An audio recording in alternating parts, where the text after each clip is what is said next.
Hello friends, welcome to Telugu tech pro YouTube channel. Friends, ఈరోజు వీడియోలో మనం వాట్సాప్ డీపీకి సంబంధించిన ఒక సూపర్ ట్రిక్ గురించి అయితే తెలుసుకోబోతున్నాం అనమాట. ఫ్రెండ్స్, ఫర్ ఎగ్జాంపుల్ మీరు ఇక్కడ చూసినట్టయితే నేను నా వాట్సాప్ని ఓపెన్ చేశాను. నా వాట్సాప్ యొక్క డీపీ మీరు చూడొచ్చు. ఈ విధంగా ఫుల్ ఫోటో అయితే చూపిస్తుంది. ఈ డీపీ పైన నేను ప్రెస్ చేయగానే ఈ విధంగా ఫుల్ ఫోటో ఓపెన్ అవుతుంది అనమాట.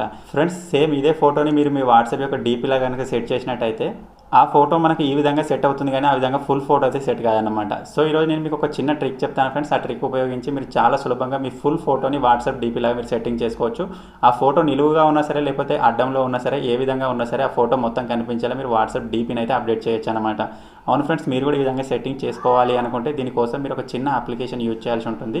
ఆ అప్లికేషన్ ఏంటి, ఆ ట్రిక్ ఏంటి అని తెలుసుకోబోయే ముందు అయితే మీరు ఇప్పటివరకు చూస్తున్న ఈ వీడియోని ఇంకా లైక్ చేయకపోతే లైక్ చేసేయండి. అలాగే మన ఛానల్ని ఇంకా సబ్స్క్రైబ్ చేసుకోకపోతే సబ్స్క్రైబ్ చేసుకొని పక్కనే ఒక బెల్ ఐకాన్ వస్తుంది, దానిపైన ట్యాప్ చేసి ఆల్ పైన సెలెక్ట్ చేసుకోండి ఫ్రెండ్స్. ఓకే ఫ్రెండ్స్, ఫైనల్గా మీరు దీనికోసం అయితే ఒక చిన్న అప్లికేషన్ డౌన్లోడ్ చేసుకోవాలి కదా. ఆ అప్లికేషన్ కోసం మీరు ఎక్కడో వెతకాల్సిన అవసరం లేదు. మీరు ఇప్పుడు ప్రస్తుతానికి చూస్తున్న ఈ వీడియో ఉంది కదా, ఈ వీడియో యొక్క టైటిల్ పైన ఈ విధంగా ప్రెస్ చేశారనుకోండి, మీ కింద డిస్క్రిప్షన్ అనేది ఓపెన్ అయిపోతుంది. ఇక్కడ స్టార్టింగ్లోనే యాప్ లింక్ అని చెప్పేసి ఉంటుంది ఫ్రెండ్స్. మీరు దీనిపైన ప్రెస్ చేసినట్టయితే ఇక్కడ నుంచి అప్లికేషన్ డౌన్లోడ్ చేసుకోవచ్చు అన్నమాట. ఫ్రెండ్స్, మీరు ఈ అప్లికేషన్ డౌన్లోడ్ చేసుకొని ఓపెన్ చేయగానే ఈ అప్లికేషన్ మిమ్మల్ని ఏమైనా పర్మిషన్స్ అడిగినట్టయితే వాటన్నిటికీ పర్మిషన్స్ ఇచ్చేయండి. తర్వాత మీరు ఇక్కడ కింద చూసినట్టయితే మనకు కొన్ని ఆప్షన్స్ కనిపిస్తున్నాయి కదా. ఇక్కడ సింపుల్గా ఫస్ట్ ఆప్షన్ పైన ప్రెస్ చేయండి ఫ్రెండ్స్. ఫోటో ఉందిగా, ఫోటో పైన ప్రెస్ చేయగానే ఇక్కడ ఒక ఫోటో సెలెక్ట్ చేసుకోమంటుంది అనమాట. సో ఇక్కడ సింపుల్గా సెలెక్ట్ ఫోటో పైన ప్రెస్ చేయగానే మన గ్యాలరీ ఓపెన్ అయిపోతుంది. అక్కడ నుంచి నేను ఒక ఫోటోని అయితే సెలెక్ట్ చేసుకుంటాను. ఫోటోని సెలెక్ట్ చేసుకున్న తర్వాత మీరు అందులో ఏమేమి అడ్జస్ట్మెంట్ చేసుకోవచ్చు అని ఇక్కడ ఒక డెమో లాగా చూపిస్తుంది. ఇక్కడ సింపుల్ నెక్స్ట్ పైన ప్రెస్ చేస్తూ వెళ్ళండి. ఇక్కడ చివరికి క్లోజ్ అని ఉంది, నేను క్లోజ్ పైన ప్రెస్ చేస్తాను. సో ఫైనల్గా మీరు ఇక్కడ చూడొచ్చు ఫ్రెండ్స్, ఈ ఫోటో అయితే ఈ విధంగా సెట్ అయిపోయింది అనమాట.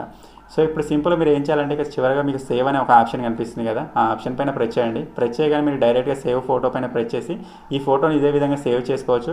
లేకపోతే సెండ్ టు ప్రొఫైల్ పైన మీరు ప్రెస్ చేయగానే ఇది ఆటోమేటిక్గా మన వాట్సాప్లోకి రీడైరెక్ట్ అయిపోతుంది అనమాట. మీరు ఇక్కడ చూడొచ్చు ఫ్రెండ్స్. తర్వాత ఇక్కడ డన్ పైన ప్రెస్ చేయగానే మన ప్రొఫైల్ ఫోటో లాగా సెట్టింగ్ కూడా అయిపోతుంది అనమాట. సో ఫైనల్గా మీరు ఇక్కడ చూడొచ్చు, మన ప్రొఫైల్ ఫోటో అయితే అప్డేట్ అయిపోయింది ఫ్రెండ్స్. ఇప్పుడు ఒకవేళ మీరు ఓపెన్ చేసి చూసినట్టయితే మనకి ఈ విధంగా ఫుల్ ఫోటో కనిపిస్తుంది. ఈ విధంగా మీరు బ్యాక్ వచ్చేసినట్టయితే డీపీలో కూడా మనకి ఈ విధంగా ఫుల్ ఫోటో కనిపిస్తుంది అనమాట. ఫ్రెండ్స్, మీరు కూడా మీ వాట్సాప్లో ఈ విధంగా ఫుల్ ఫోటోస్ని డీపీ లాగా సెట్టింగ్ చేసుకోవాలి అనుకుంటే ఈ చిన్న అప్లికేషన్కి సంబంధించిన లింక్ మీకు ఈ వీడియో కింద డిస్క్రిప్షన్లోనే ఉంది. ఫటాఫట్ ఒకసారి డౌన్లోడ్ చేసుకొని ట్రై చేయండి. ఫైనల్గా ఈ చిన్న అప్లికేషన్, ఈ చిన్న ట్రిక్ కనుక మీకు నచ్చినట్టయితే మీ ఫ్రెండ్స్తో కూడా తప్పకుండా షేర్ చేసుకోండి. Thank you for watching friends. Take care. By by.